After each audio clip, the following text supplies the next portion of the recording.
The Guidance for Assessment and Repair of Typical Defects report is the second task assigned to Phase 2 service providers.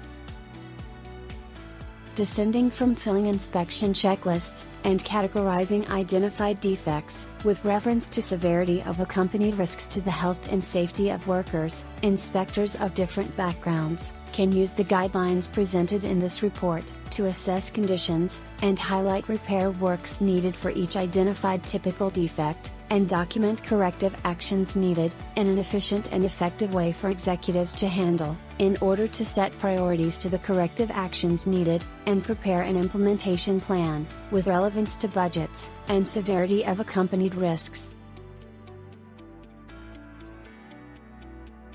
To accomplish this task, technical data and measurements were quoted, from local and international codes. Standards were highlighted, and reference images and figures were shown, to help non-technical members assess the structural integrity of their dormitory buildings, and identify non-compliance to minimum OSH requirements, and understand the severity of potential risks, accompanied with the identified typical defects, and raise awareness towards corrective actions needed.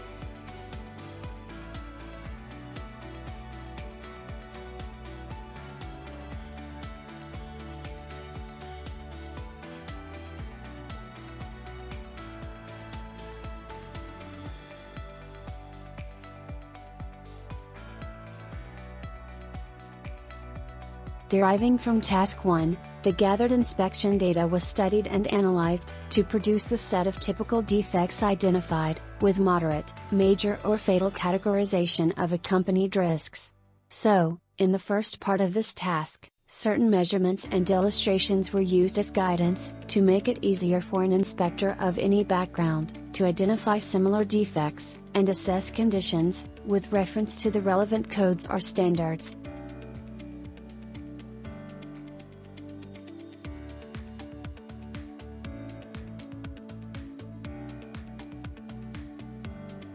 As for the second part of this task, a table was provided as guidance to corrective actions suggested, for any identified defect, corresponding to the severity of the accompanied risks, against the previously set OSH measures.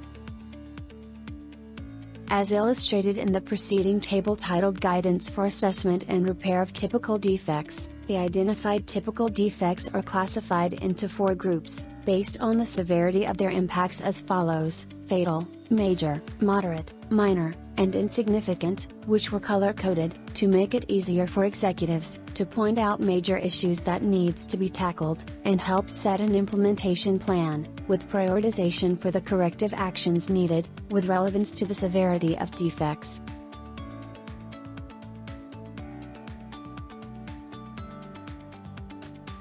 And in order to guarantee continual improvement to the OSH conditions, this report encourages the application of an Internal Responsibility System, IRS, to maintain the structural integrity within any dormitory, and raise the awareness towards a safety culture between workers, employers, employees, and supervisors.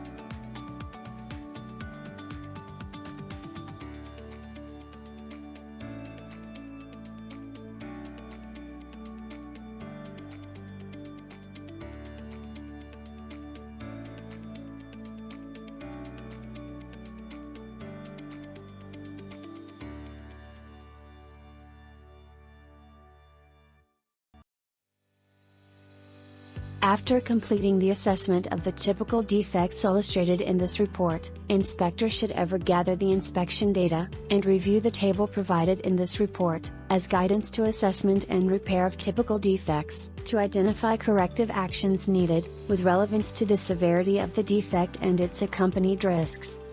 So, in the final part of this report, a template was suggested to reorganize the collected data, to help inspectors brief their assessment outcomes, and help executives understand and prioritize mitigation procedures needed.